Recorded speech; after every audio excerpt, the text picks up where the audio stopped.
أعوذ بالله من الشيطان الرجيم. بسم الله الرحمن الرحيم. الذين كفروا وصدوا عن سبيل الله أضل أعمالهم والذين آمنوا وعملوا الصالحات وآمنوا بما نزل على محمد وهو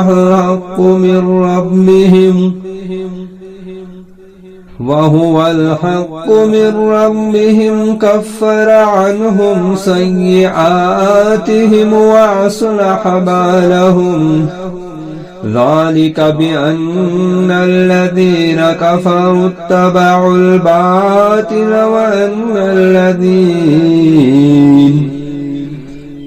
وأن الذين آمنوا اتبعوا الحق من ربهم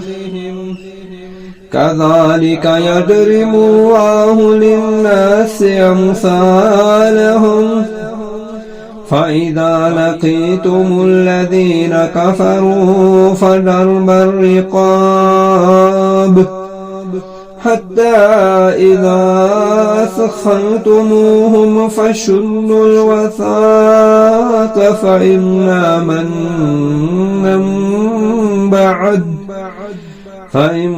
من بعد وإما فداء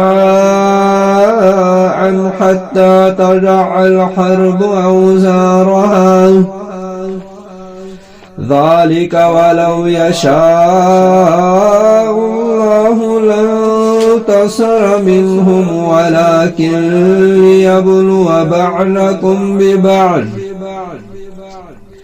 والذين قتلوا في سبيل الله فلن يضل أعمالهم سيهديهم ويصلح بالهم ويدخلهم الجنة عرفها لهم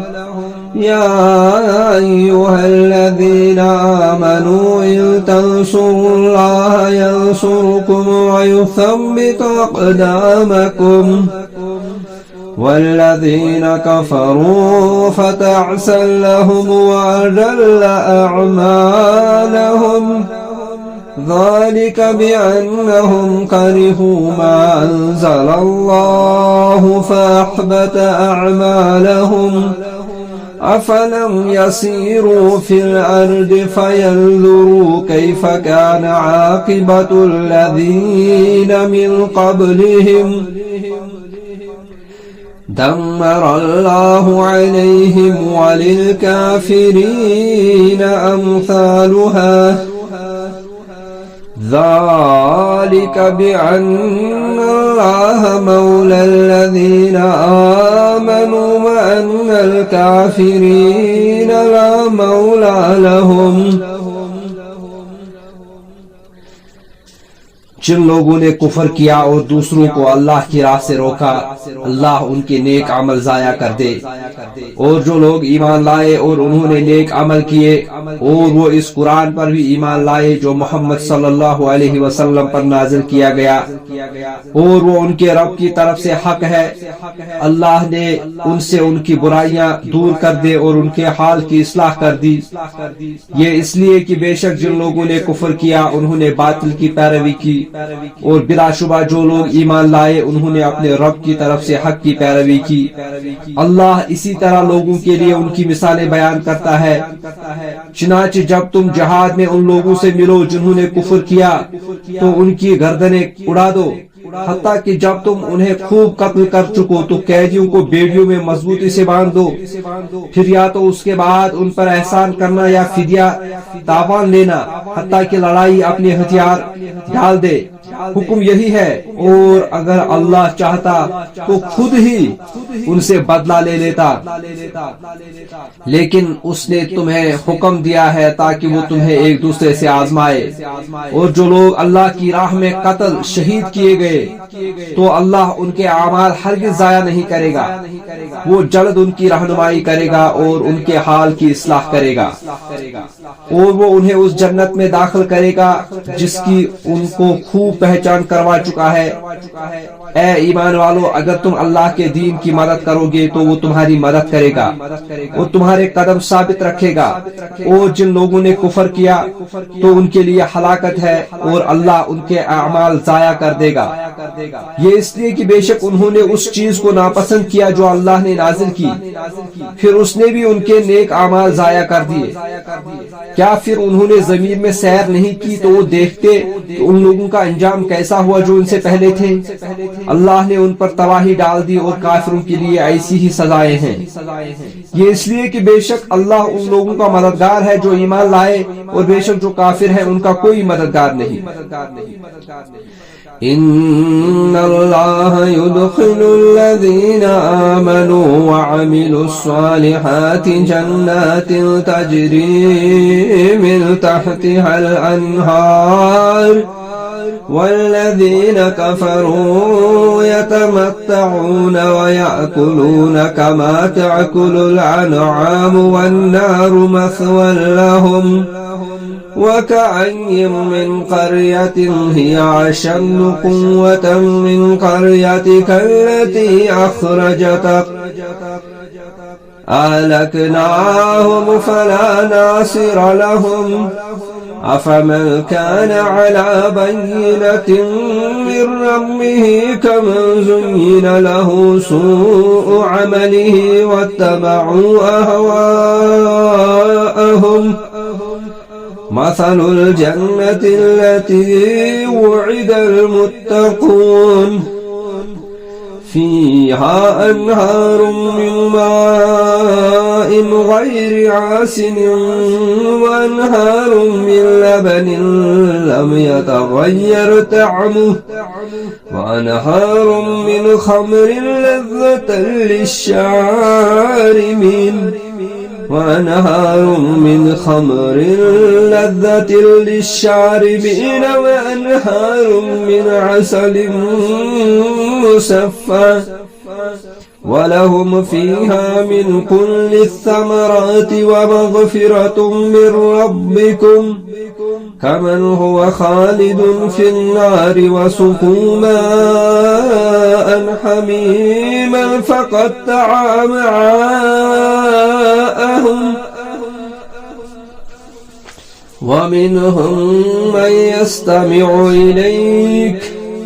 حتى إذا خرجوا من عندك قالوا للذين أوتوا العلم ماذا قال آنفا أولئك الذين طبع الله على قلوبهم واتبعوا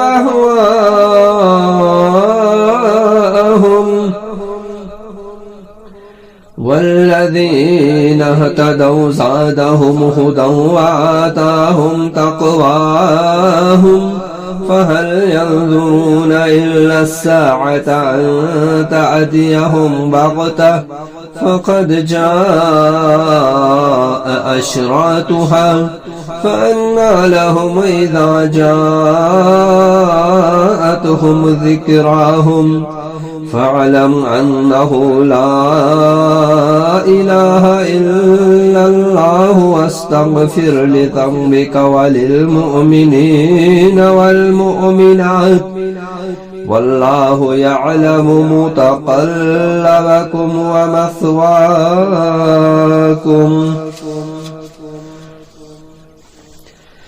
बिलाशुबा जो लोग ईमान लाए और उन्होंने नेक अमल किए, अल्लाह उन्हें ऐसे बागात में दाखिल करेगा जिनके नीचे नहरें जारी है। और जिन लोगों ने कुफर किया वो दुनिया ही का फायदा उठाते हैं और वो यूं बेफिक्र होकर खाते हैं जैसे चौपाए खाते हैं, اور آگ ہی ان کا ٹھکانہ ہے۔ اور کتنی ہی بستیاں کہ وہ آگ کی اس بستی مکہ سے جس کے باشندوں نے آپ کو نکال دیا ہے کہیں زیادہ طاقتور تھی، ہم نے انہیں ہلاک کر دیا، پھر کوئی بھی ان کی مدد کرنے والا نہ تھا۔ کیا پھر وہ شخص جو اپنے رب کی طرف سے واضح دلیل پر ہو اس شخص کی مانند ہو سکتا ہے جس کے لیے اس کی بدعملی پرکشش بنا دی گئی اور انہوں نے اپنی خواہشات کی پیروی کی؟ اس جنت کی صفت جس کا متقین سے وعدہ کیا گیا ہے یہ ہے کہ اس میں ایسے پانی کی نہریں ہیں جو بدلنے والا نہیں، اور ایسے دودھ کی نہریں ہیں جس کا ذائقہ کبھی تبدیل نہ ہوگا، اور ایسی شراب کی نہریں ہیں جو پینے والوں کے لیے لذیذ ہے، اور صاف و شفاف شہد کی نہریں ہیں، اور وہاں ان متقین کے لیے ہر طرح کے پھل ہوں گے اور ان کے رب کی طرف سے مغفرت ہوگی۔ کیا یہ لوگ ان لوگوں کے مانند ہو سکتے ہیں جو آگ میں ہمیشہ رہنے والے ہیں اور انہیں سخت گرم کھولتا ہوا پانی پلایا جائے گا تو وہ ان کی آنتیں ٹکڑے ٹکڑے کر دے گا؟ اور ان منافقین میں سے بعض وہ ہیں جو آپ کی طرف کان لگاتے ہیں، حتیٰ کہ جب وہ آپ کے پاس آ جاتے ہیں تو ان لوگوں سے جنہیں علم دیا گیا ہے کہتے ہیں اس نبی نے ابھی یہ کہا تھا، یہی لوگ ہیں جن کے دلوں پر اللہ نے مہر لگا دی ہے اور انہوں نے اپنی خواہشات کی پیروی کی، اور جن لوگوں نے ہدایت پائی ہے اللہ نے انہیں ہدایت میں زیادہ کیا اور انہیں ان کا تقوی عطا فرمایا۔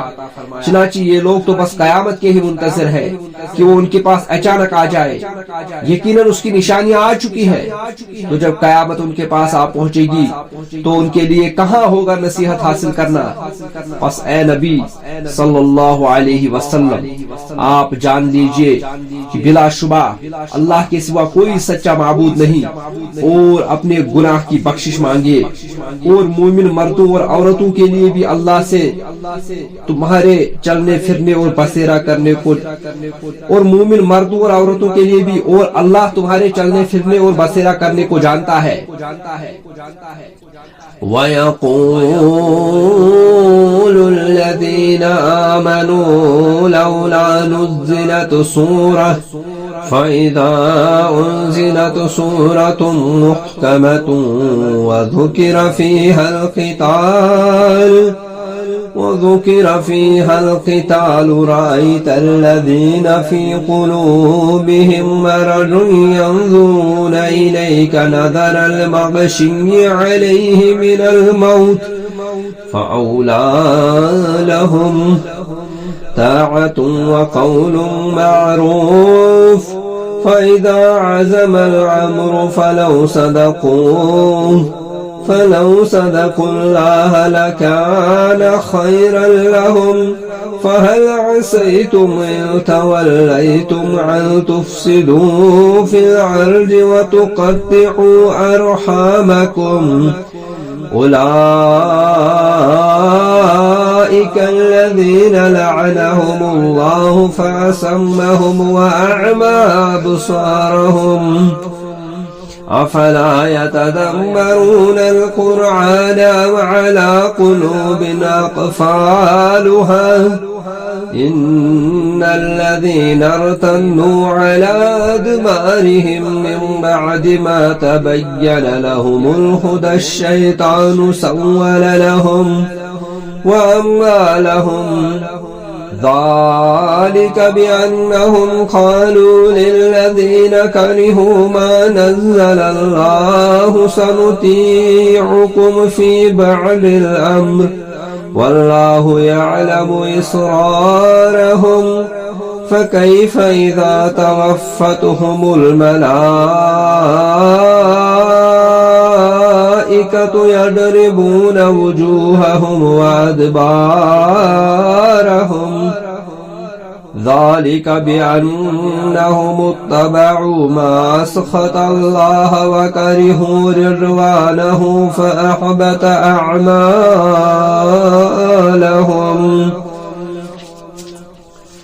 اور جو لوگ ایمان لائے وہ کہتے ہیں जिहाद के मुताल्लिक कोई सूरत क्यों नाजिल नहीं की गई? फिर जब कोई महकम सूरत नाजिल की जाती है और उसमें किताल जिहाद का जिक्र किया जाता है, तो आप उन लोगों को देखते हैं जिनके दिलों में रोग है कि वो आग की तरफ उस शख्स की तरह नजरें डालते हैं जिस पर मौत के बाइस गशी तारी हो, चुनाचे उनके लिए हलाकत है। इताअत करना और भली बात कहना बेहतर है। फिर जब जिहाद कतई फैसला हो चुका है जिहाद का, तो अगर वो लोग वो अल्लाह से सच्चे रहे तो इनके लिए बेहतर है। फिर है मुनाफिको, तुमसे यही उम्मीद है कि तुम अगर हुक्मरान बन जाओ तो तुम जमीन में फसाद करो और अपने रिश्ते नाते तोड़ डालो। यही वो लोग हैं जिन पर अल्लाह ने लानत की है। फिर उसने उन्हें बहरा कर दिया और उनकी आंखें अंधी कर दी। क्या फिर वो लोग कुरान पर गौर फिक्र नहीं करते या उनके दिलों पर ताले लगे हुए हैं? बेशक जो लोग अपनी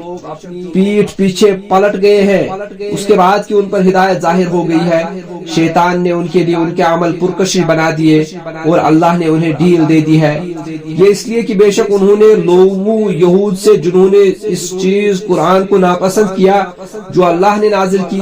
कहा कि बाज़ उमूर में हम आपकी बात मानेंगे और अल्लाह उनके राज जानता है।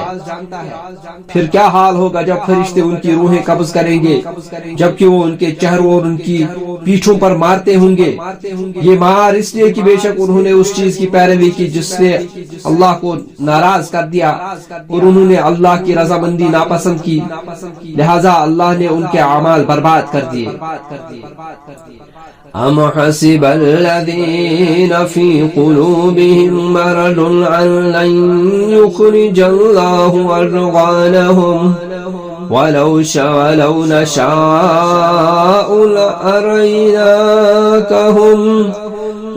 नशाअु लअरैनाकहुम फलअरफ़तहुम बिसीमाहुम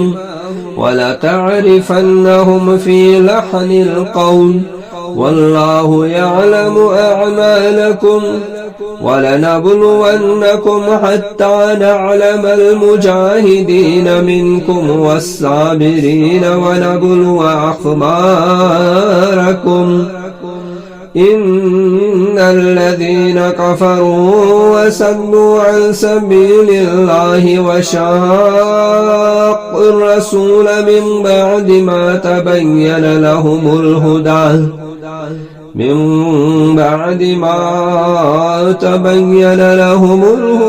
लन यज़ुर्रुल्लाह शैअन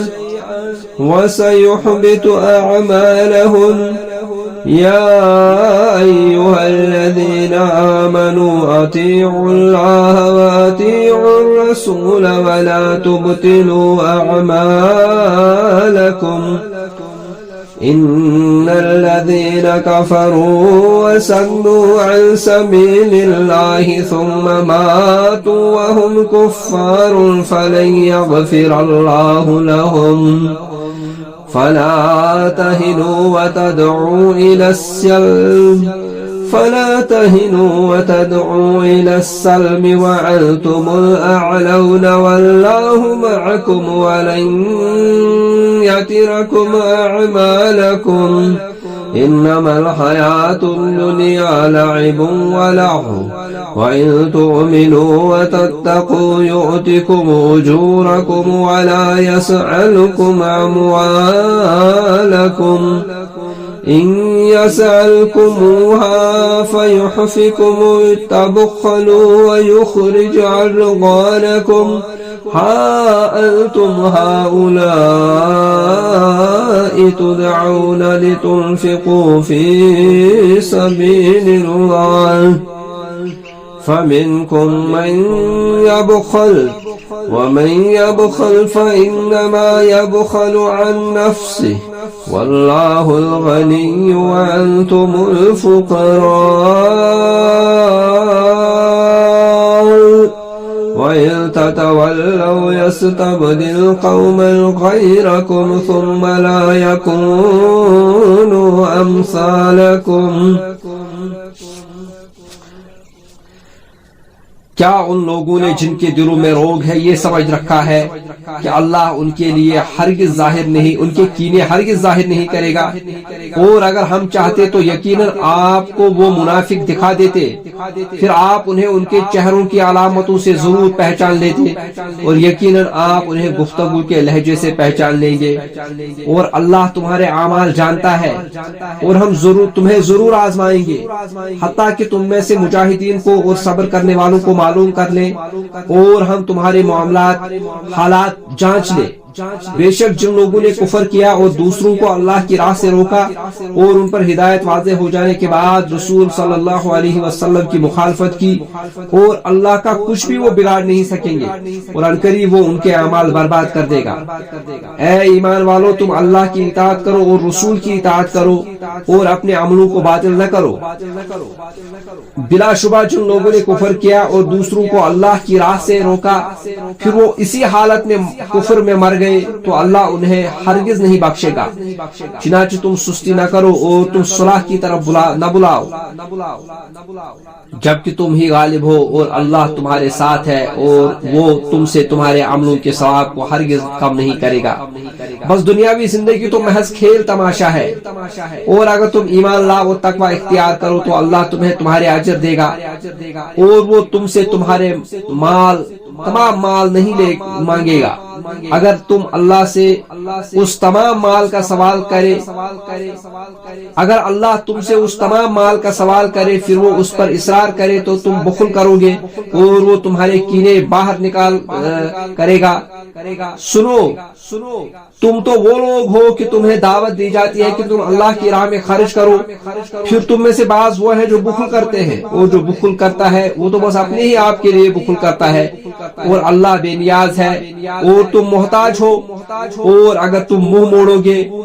تو اللہ تمہارے سوا دوسرے لوگ بدل لائے گا، پھر وہ تم جیسے نافرمان نہ ہوں گے۔